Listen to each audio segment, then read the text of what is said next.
en hechos reales. Algunos detalles han sido cambiados. Se recomienda discreción. ¡Atrápalo, Danny! ¡Atrápalo! Para la familia Rains, ganar no es todo. Es lo único. Muy bien, atrápalo. ¡Empuja! ¡Empuja! Peleaban por todo, y para ellos perder era un pecado mortal. Sobre todo cuando la competencia entre ellos aumenta. ¡Quítate! La familia es todo. Puede determinar el resto de tu vida. Y cuando un miembro de la familia decide llegar a los extremos, un tranquilo pueblo del oeste es forzado a encontrarse cara a cara con varias situaciones de pura maldad. Esto fue algo terrible. No es común encontrar en la calle a mujeres apuñaladas hasta morir. Creo que nadie conoce una familia en la cual haya 2 asesinos seriales.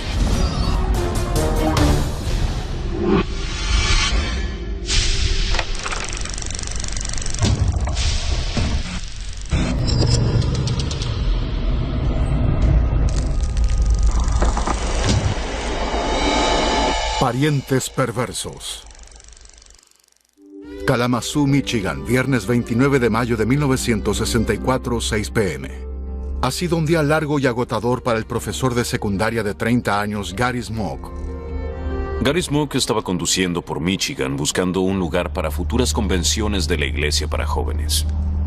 Se detuvo y fue a una reunión con la Cámara de Comercio. Sabía que tenía que ir a cenar a la casa de sus suegros esa noche. Cuando se dio cuenta de que estaba llegando tarde, llamó a su esposa y le dijo que no llegaría, pero que iría lo antes posible. Bien, yo también te amo. Te veré luego.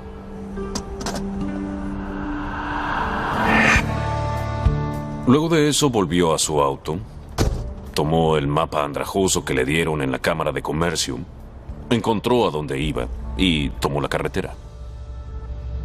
En el viaje, Gary ve a un sujeto haciendo autostop. Hacer caridad le parece la forma perfecta de terminar su día. Oye, amigo, ¿necesitas que te lleven? Será la peor decisión que haya tomado. 10 años antes. En los años 50, Kalamazoo, en Michigan, es una ciudad animada y en pleno crecimiento que aprecia sus raíces de pueblo pequeño. Kalamazoo era un pueblo pequeño y muy lindo. Es antiguo. Los vecindarios siempre se mantuvieron bien y la gente se sentía segura. Pero no todos son tan afortunados como para sentir esa sensación de comunidad. Para 2 hermanos jóvenes en el hogar de los Rains, Danny de 9 años y Larry de 8, los principios familiares son diferentes de los enseñados en los hogares de sus vecinos. Su madre trabajaba por la tarde. Y en ese momento no era normal que los 2 padres trabajaran. Por lo general en este tipo de hogares la madre era la que criaba y la que siempre estaba allí, pero en este caso, por lo visto ella se había casado con un hombre que no podía mantenerlos y ella también tuvo que trabajar. ¡Hey! Su padre era el modelo a seguir, así que recurrían a él para comprender cómo era crecer y ser un hombre. ¡Vengan! Pero era una persona mala, sobre todo cuando bebía. ¡Atrápalo, Danny! Los niños no tienen otra opción más que admirar a su padre inútil. ¡No, no! Cuando son muy no. pequeños, él los obliga a competir entre ellos en todos los aspectos. ¡Empuja! ¡Sigue empujando! ¡No Como pares! tenían poca diferencia de edad, eran competitivos por naturaleza. Pero él hacía que lo fueran todavía más. No dejes que lo haga, Él Danny, pensó no que dejes que lo siempre haga. Agárralo. debían ganar una Vamos. pelea. Si se peleaban en la escuela, siempre debían ganar. Luego, un día cuando los niños tienen 9 y 10 años, su padre abandona a su madre. Es la última vez que me ven. Cuando los niños todavía eran pequeños, el papá se fue y formó otra pareja con una mujer en Florida. Y aunque este hombre los había torturado todas sus vidas, era su papá y ellos sintieron ese abandono. El daño causado por una vida familiar, errática e impredecible cuando eres muy pequeño, se manifestará de maneras distintas, pero en ello se manifestó en la necesidad de tener que controlar, tener que ganar y luego tener que obtener atención. Realmente no tenían ninguna meta. Cuando los muchachos alcanzan la adolescencia, Danny y Larry buscan a su padre con la esperanza de contactarse con él. Los echó y les dijo: No los quiero volver a ver. Váyanse de aquí. Debe haber sido devastador porque se dieron cuenta de que nunca los había querido. ¿Qué parte de no venir aquí no entienden? Les dije una y otra Se debieron vez. haber sentido inútiles. ¡Váyanse! La reafirmación de sus problemas de abandono por parte de la única figura masculina en sus vidas no los ayuda demasiado con la relación hostil entre ellos. ¡Quítate! Los enfrentó entre ellos. No tuvieron la chance de tener a alguien que les dijera: esto es amor, o esto es un ganador y esto es un perdedor. Así que crecieron en medio de una rivalidad entre hermanos y ahora la pieza más importante no estaba. Era una historia sin fin. La competencia penetra en sus vidas personales, pero cuando se trata de tener una cita, los muchachos Rains son completamente despiadados. Cuando los muchachos eran adolescentes, los dos comenzaron a salir con la misma muchacha. Una muchacha que era un poco más joven que ellos, se llamaba Paula. Lo último que estos chicos necesitaban era sentir cariño por la misma mujer, porque era otra competencia que no podían perder. ¿Te gustó? Sí, estuvo bien. Quiero decir, no fue gran cosa. Ella estaba yendo de aquí para allá entre los dos hermanos. Parecía estar muy interesada en los dos y le gustaban cualidades de ambos. Larry era más reservado, más introvertido y también un poco más tímido. Danny era mucho más amigable, más extrovertido. ¿Sí? La verdad es que me iré... En 1962, el hermano menor Larry anuncia sus planes de alistarse en el ejército y deja a Paula desconsolada. Por favor, no quiero que te vayas. Era el hermano que más quería y que más le gustaba. Y se iba a ir. Danny estaba muy satisfecho de que se fuera porque con su hermano fuera del cuadro, él podía tener otra oportunidad. Una vez que Larry estuvo fuera de su vista, Danny se mudó con Paula y su relación se volvió seria. Mientras tanto, en el ejército, Larry se mete en problemas. Hubo una noche en la que Larry se emborrachó con varios tipos. Calma, Larry. Y uno de sus amigos le robó su bolsa de papas fritas y Larry se volvió completamente loco. Tranquilo, amigo. Robó un cuchillo, persiguió a algunas personas y amenazó con matarlas. Finalmente, la policía militar lo sacó a rastras, pateando y gritando. Así que Larry pasó su última temporada sancionado en el ejército. Larry recibe una licencia y en el otoño de 1963, con 18 años, vuelve a Kalamazoo. Las cosas no son como cuando se fue de allí. ¿Qué has estado haciendo desde que volviste? Larry volvió a casa deshonrado. Le fue muy mal. Volvió sin un lugar a donde ir. No sabía hacia dónde ir. Hubo algunas reuniones familiares. Sin duda, Danny y Paula estuvieron en esas reuniones. Ella probablemente le dijo algo a Larry y le preguntó cómo estaba. Volvió a sentir algo por él. Debe haber sido muy diferente. Se preguntaba si tendría alguna oportunidad en el futuro. Sí. Pero estaba con Danny. ¿Estuviste con alguna chica cuando estaba allí? Esto debe haber irritado mucho a Larry. Pero se recuperó y comenzó a salir con una mujer mayor que él. Hey, oye, ¿qué te parece? Así que Larry se mudó con ella, se ocupó de sus hijos, limpió su casa. Pensó que estaba haciendo cosas que ganarían su amor. Pero ella seguía saliendo por las noches y él no podía ir con ella. Y sabía que ella salía con hombres mayores. Aún así, el amor de Larry por ella es inquebrantable y un día le propone matrimonio. ¿Te casarías conmigo? Larry, no creo que sea una buena idea. El rechazo de la propuesta deja devastado a Larry. Larry era una persona que se encerraba en su propio mundo y tenía pocas opciones. Y cuando esas opciones fracasaban, sentía que todas las puertas estaban cerradas.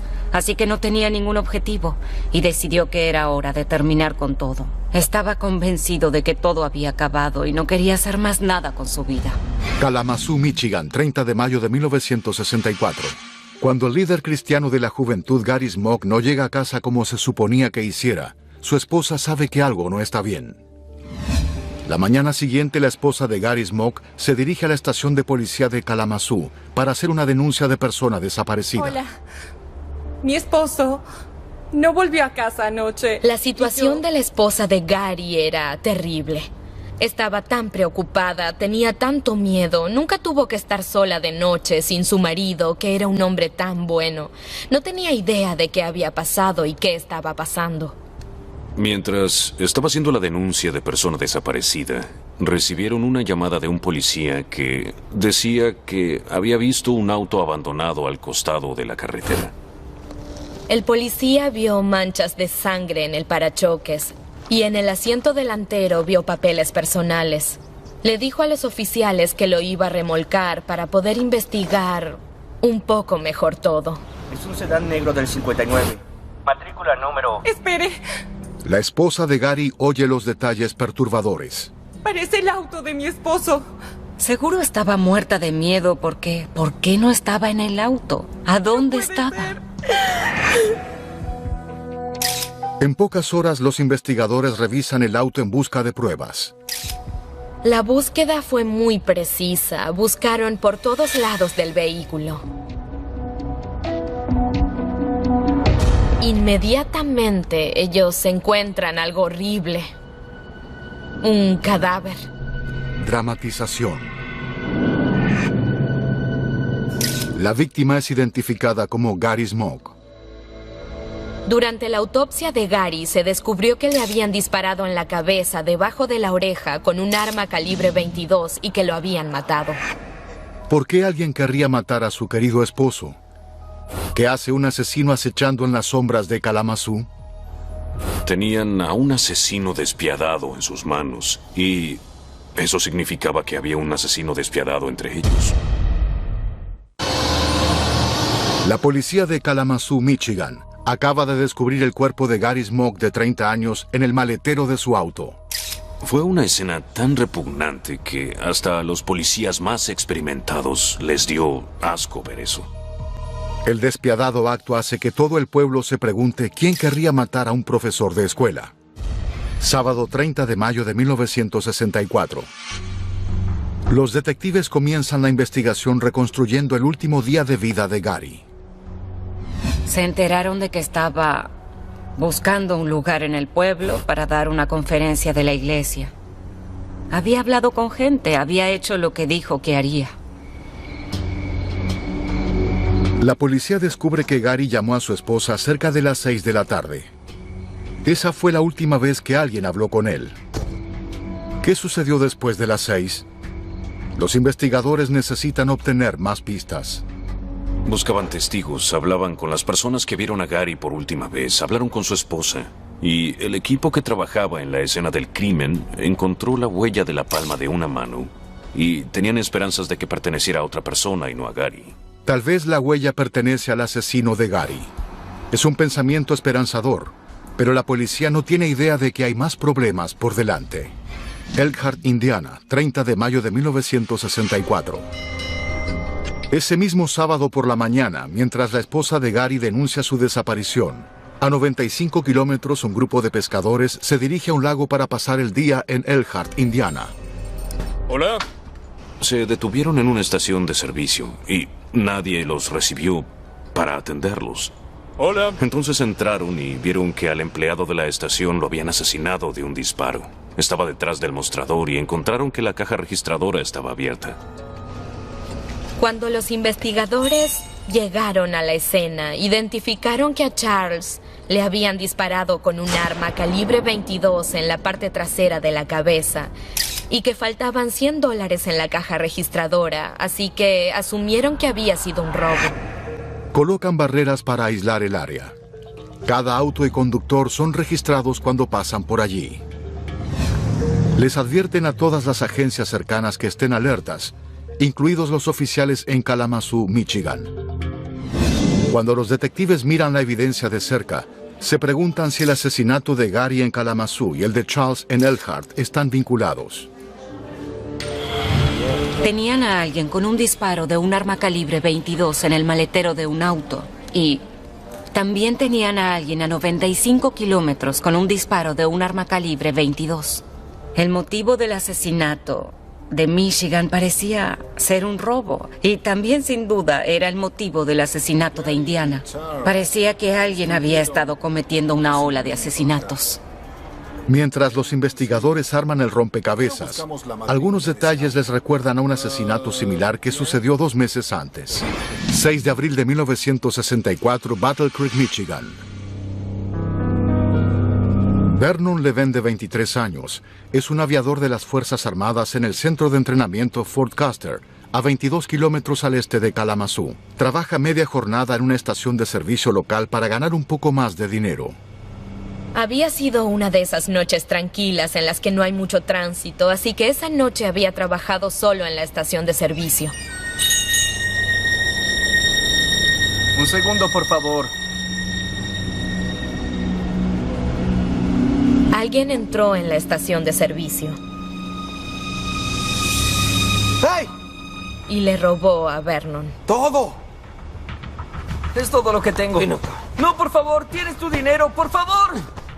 También le disparó. Cuando encuentran a Vernon a la mañana siguiente, está en estado de coma. Muere 12 horas después, antes de que la policía de Battle Creek pueda interrogarlo. La policía estaba atónita porque ahora tenía 3 asesinatos que parecían estar vinculados. El de Vernon, el de Charlie y el de Gary. Así que la pregunta era, ¿quién sigue? La policía no tenía pistas, tampoco tenían ningún testigo, ni sabían muchos hechos del caso. Y estaban preocupados, porque eso era muy inusual en ese entonces. El 4 de junio, 5 días después de los asesinatos de Gary y de Charles, los detectives de Kalamazoo, Michigan, reciben una llamada inesperada. La información que proporciona los guiará a un asesino psicótico con un pasado perturbador. Debía de ser realmente insoportable tratar de encontrar un sentido. Creo que estaba enojado y por eso buscaba víctimas vulnerables. Y es solo la primera parte del mal que se propagará por el pueblo. Realmente no pensaban que fueran 2 asesinos seriales. Eso no sucede en Kalamazoo. No te muevas. En la última semana, la policía de Kalamazoo, Michigan, y la del cercano pueblo de Elkhart, en Indiana, están en vilo cuando 3 asesinatos violentos que parecen estar vinculados quedan sin resolver. La policía intenta reunir las pistas que tiene, pero no tiene ninguna prueba, no sabe qué sucedió. Hasta que reciben una misteriosa llamada que abrirá las puertas a los asesinatos enigmáticos de Gary Smoke, Charles Snyder y Vernon Levin. 4 de junio de 1964, Kalamazoo, Michigan. El hombre al otro lado del teléfono le dice a la policía que la persona que están buscando está en su casa. Dijo, mira, estoy hablando con este tipo. Me acaba de confesar un montón de asesinatos. Y dice que quiere ver a un cura y que se va a suicidar. Cuando la policía llega a la casa de la persona que llamó, el criminal aún está allí. Su nombre es Larry Lee Rains. Resulta que aún está vivo y vive en Kalamazoo. Parecía estar completamente fuera de sí. Lo arrestaron, no se resistió y estaba casi catatónico. Cuando la policía interroga a Larry, él habla sin oponer resistencia y admite haber matado a Gary Smoke y a Charles Snyder. Le apunté con un arma a Gary. Se asegura de no omitir ningún detalle escalofriante. Larry dice que estaba haciendo autostop cuando Gary se ofreció a llevarlo. ¿Necesitas que te lleven? La verdad es que te lo agradecería.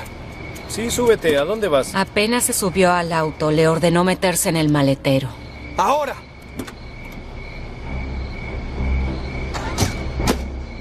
Amigo, no tienes que hacer esto. Quédate tranquilo, no te lastimaré. Mira, no hay razón para hacer esto. Métete en el maletero. No. ¡Ahora! Así que lo puso en el maletero y empezó a conducir. ¡Ayuda! Pero Larry estaba molesto porque Gary hacía ruido. ¡Ayuda! ¡Te lo advierto! ¡Cállate! ¡Ayuda! Así que se detuvo y lo mató. ¡Déjame ir! ¡Ayuda! Larry le dijo a los investigadores que luego decidió ir hacia el sur, hacia Elkhart, Indiana. ¿Puedo ayudarte? Dame tu dinero. Lo que Larry hizo fue entrar a una estación de servicio y robarla. Allí estaba su siguiente víctima, a la que termina disparándole y matándola. Larry revela que la policía lo saludó en la barrera de control en la estación de servicio cuando él pasó con el cuerpo de Gary en el maletero del auto. Según los oficiales, Larry estaba calmado e indiferente y lo dejaron ir. Hola, ¿qué tal su día? Muy bien, gracias. Inmediatamente luego de pasar por esas barricadas, volvió a la escena del crimen y abandonó el auto. Este era un individuo con una mente calculadora y estaba muy enfermo. Era raro que estuviera así de calmado. A medida que Larry continúa con su confesión, los investigadores descubren actos aún más espantosos. Les dice que mató al empleado de la estación de servicio Vernon Levin en Battle Creek, Michigan. Y para añadir a su lista, a un hombre en Death Valley y a otro empleado de otra estación de servicio en Kentucky. La policía se da cuenta de que atrapó a un asesino serial. Luego de un exhaustivo interrogatorio, Larry se niega a tener un abogado y el fiscal pide una evaluación psiquiátrica. Estaban tan horrorizados con el hecho de que este tipo matara personas y lo confesara tan abiertamente que creían que tal vez no estaba bien. Antes de la evaluación, Larry cambia de parecer y pide un abogado. Pero su pedido fue ignorado. Realizan la evaluación antes de que le asignen un abogado de oficio. No lo deberían haber evaluado sin un abogado. Larry le dice a los psiquiatras que sus problemas están muy arraigados, que nunca pensó que su vida no llegaría a nada y que quería suicidarse. Así que me uní al ejército. Luego de haber vuelto avergonzado de su experiencia militar, intentó tener una relación, pero vio que Paula estaba con su hermano, así que esa puerta estaba cerrada y no sabía hacia dónde ir.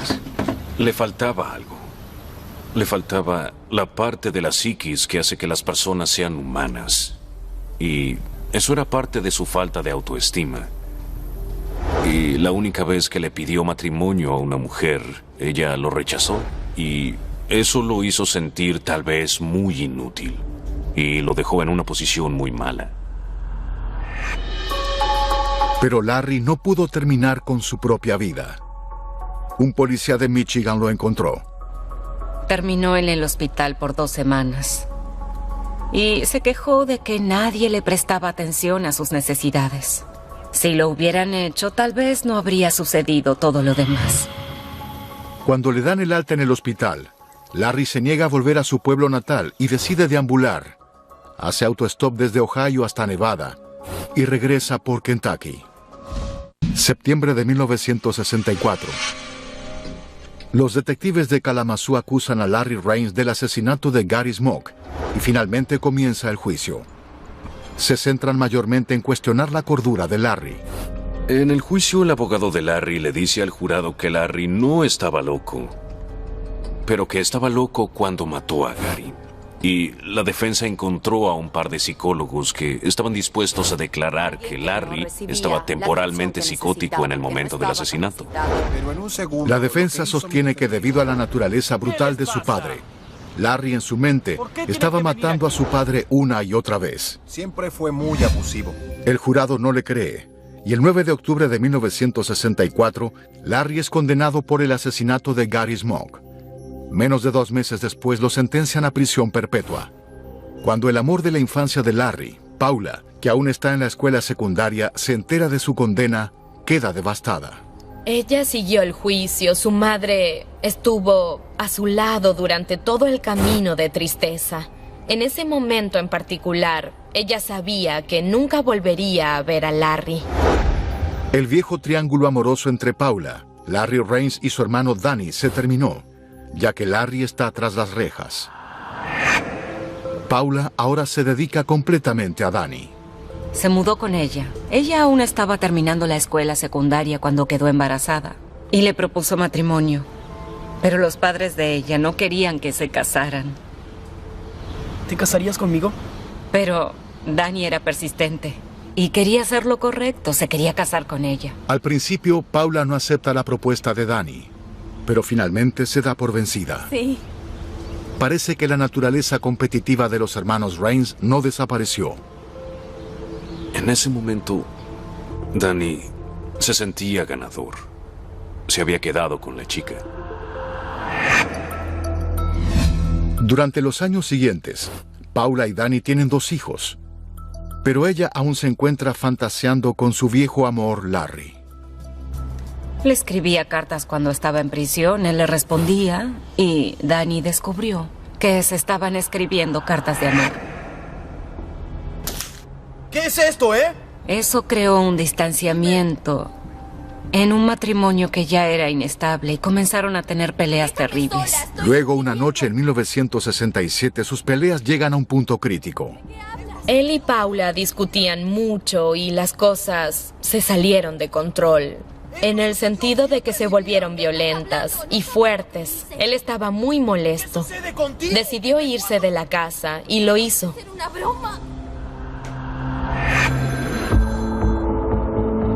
Hola. ¿En dónde estás? Un mes después, Paula se entera de que Danny está en prisión en Wyoming. Danny pensó que dejaría todo atrás y que iría a Alaska, pero terminó en Wyoming. Y en el camino cometió un crimen. Iba a secuestrar a un par de muchachos. Los llevó y cambió de parecer. Lleva a los adolescentes a su casa y se entrega a la policía. Para él existía una posibilidad de volver a tener la atención de su esposa, porque pensaba que como amaba a un tipo que estaba en prisión, tal vez esa fuera la forma de volver a traerla. Tal vez lo amaría más en ese momento porque también era una mala persona y estaba en prisión. Luego de un breve juicio, Danny es sentenciado de 18 a 24 meses en prisión. Cuando salió, volvió con Paula y ella lo esperó. Aunque ¿Vas a contestar? La felicidad no duró mucho y al poco tiempo estaban peleando nuevamente. Aquí vive Danny Rains. Así que volvió a salir y cometió otro crimen. Y esa vez secuestró y abusó sexualmente de una adolescente. Danny se declara culpable y es sentenciado a 4 años de prisión por agresión criminal.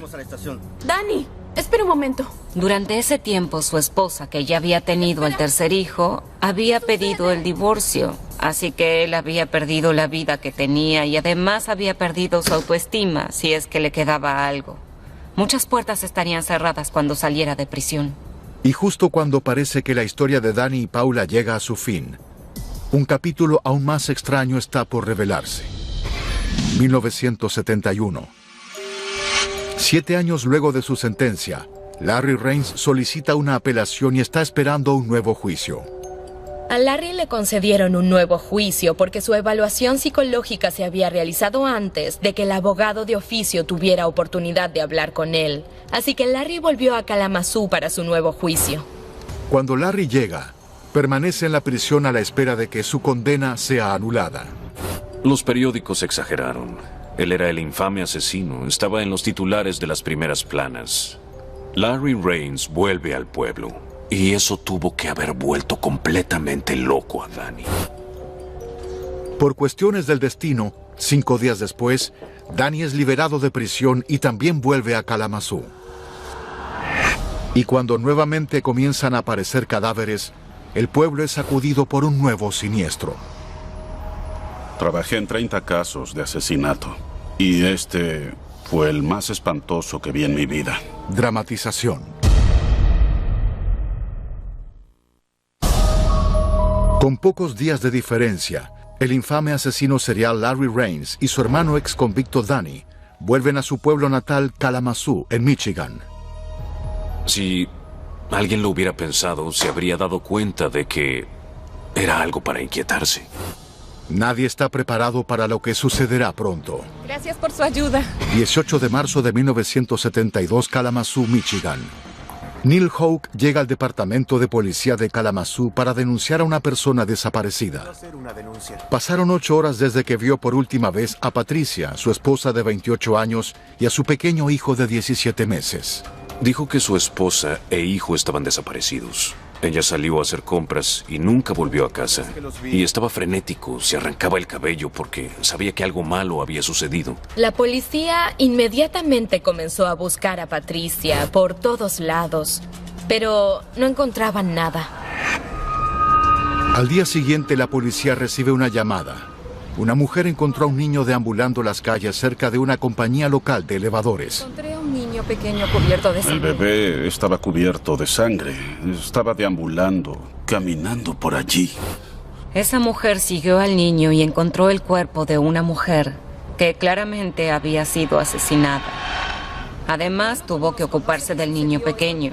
Esto fue algo terrible. No es común encontrar en la calle a mujeres apuñaladas hasta morir.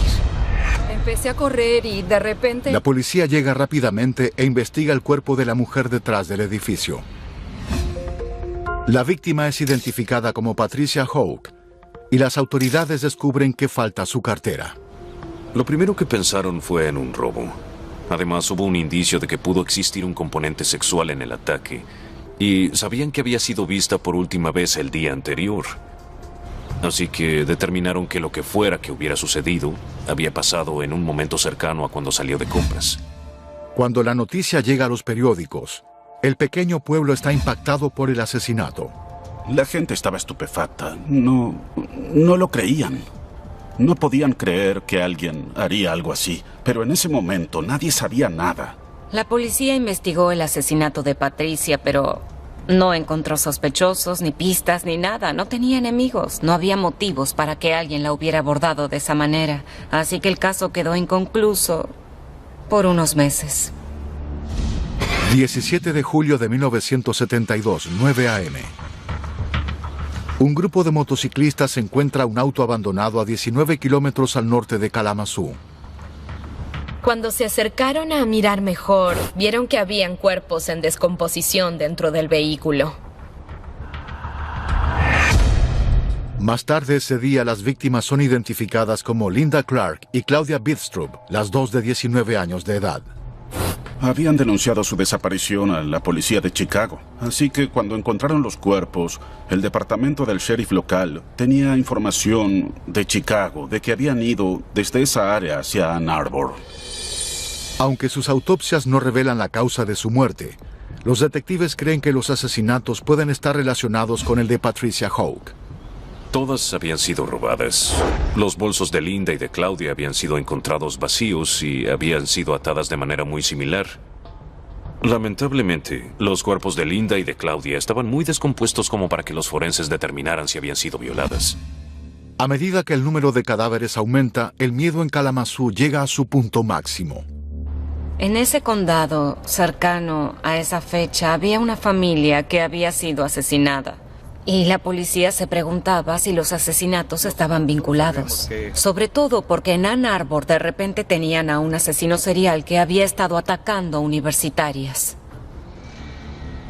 ¿Tenían un predador de ese tipo también? Sabían que ese tipo de cosas sucedían y de repente tenían mujeres asesinadas en su comunidad.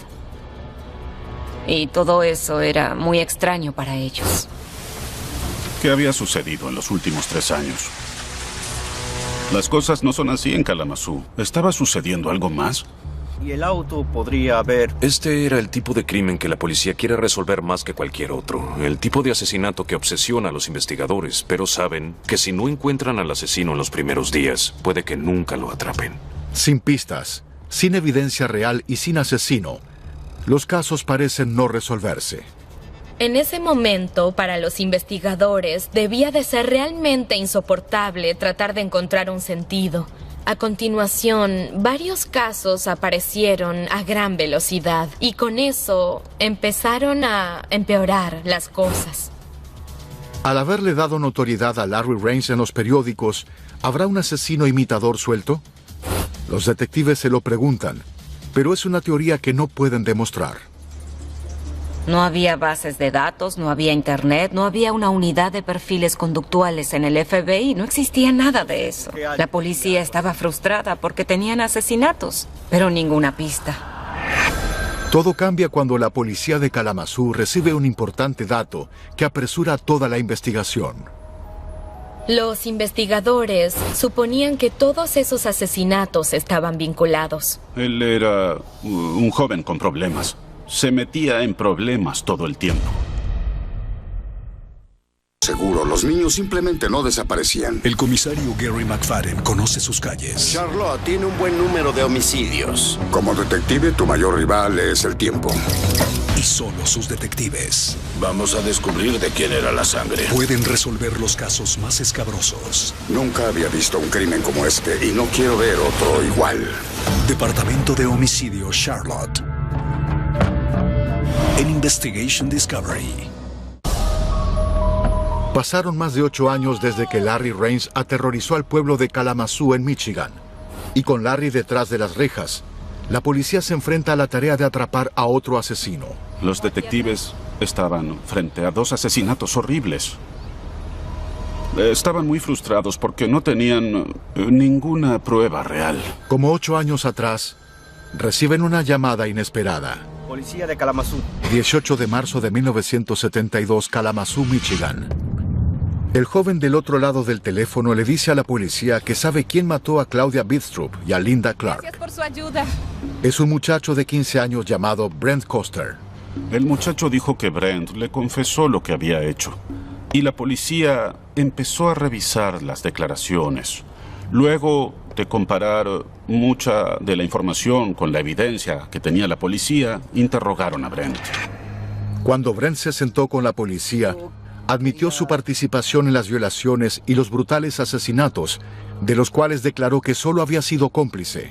El hombre a cargo era un amigo de él llamado Danny Rains. Se encendieron todas las alarmas cuando apareció el nombre de Danny Rains. Descubrieron que Danny era el hermano de Larry. Y ahora, de repente, tenían una familia con varios asesinos. Un asesino serial y otro que daba la casualidad que era su hermano. Brent les dijo a los investigadores que todo comenzó una tarde, cuando Danny alardeó sobre su primer ataque realizado 6 meses atrás, 19 de marzo de 1972. Cerca de las 6:30 de la tarde, Patricia Hope, de 28 años, está yendo a una tienda de descuentos con su bebé de 17 meses. Ella no tiene idea de que alguien la está observando. Danny le dijo a Brent que había estacionado al lado de su auto y que había esperado a que ella saliera. Y cuando salió, la miró cuidadosamente.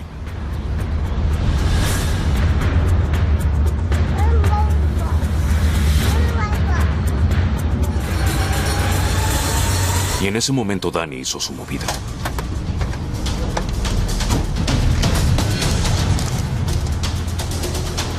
No te muevas.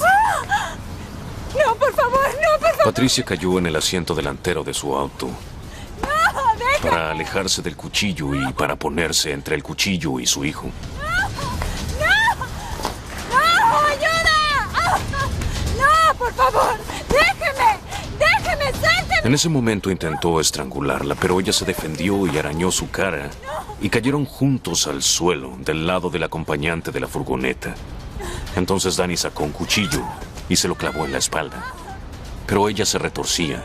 Entonces él siguió girando el cuchillo hasta matarla. No la podría haber asesinado de manera más agonizante.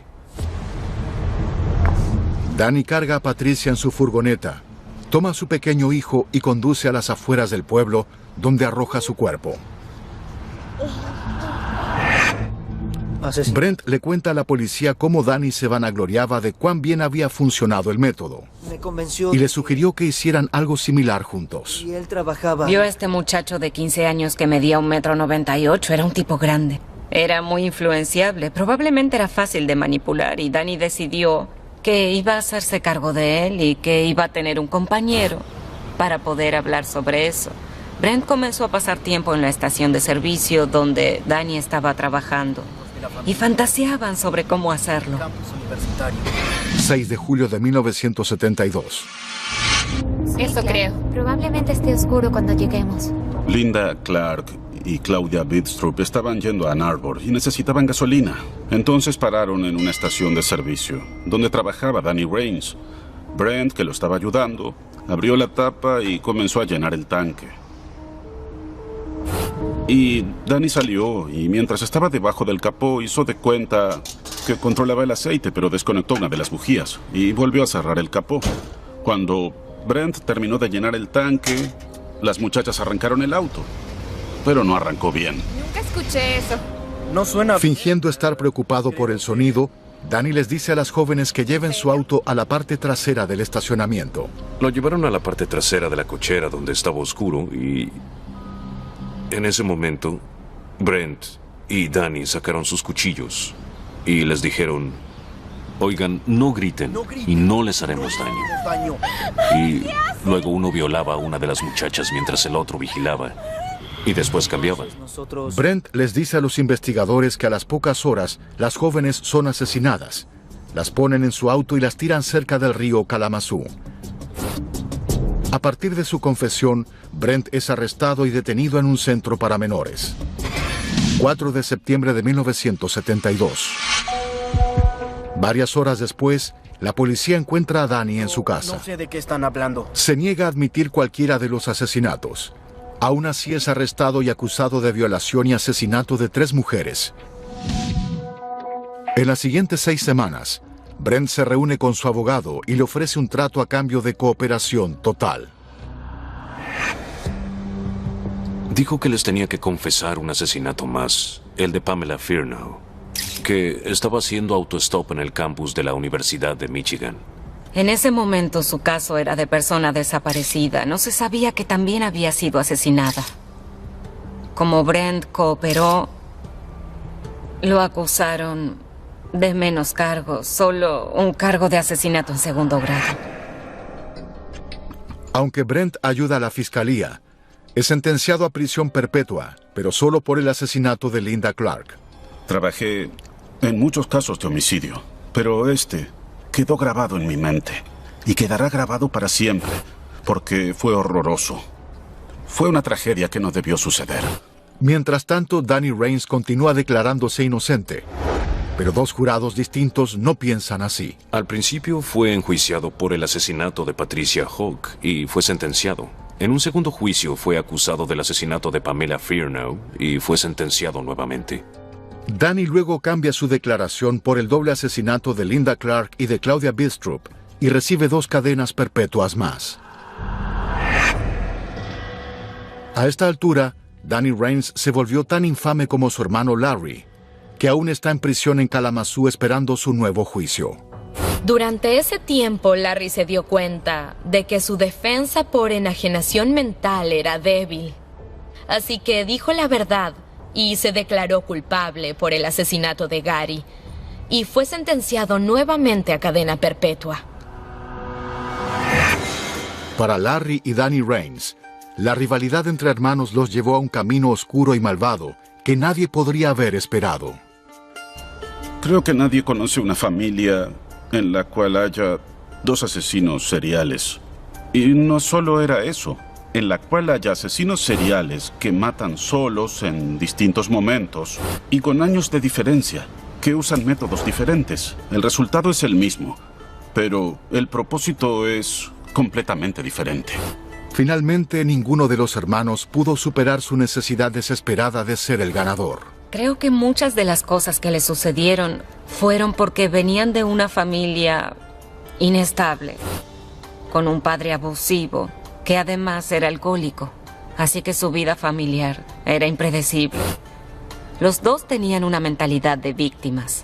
Los 2 creían que se les debía algo y convirtieron eso en su propio comportamiento criminal. Larry y Danny Rains son únicos en los anales del crimen. Ganar y perder solo está en sus mentes. Fuera de esa relación de hermanos, no existe ganar o perder. Los 2 eran perdedores. Y ya no tenemos que preocuparnos por ellos. No caminarán más entre nosotros. En 1975, Paula se casó con Larry en una ceremonia en la prisión. Se divorció de él 4 años después. Larry y Danny Rains aún siguen en prisión en Michigan, sin posibilidad de libertad condicional.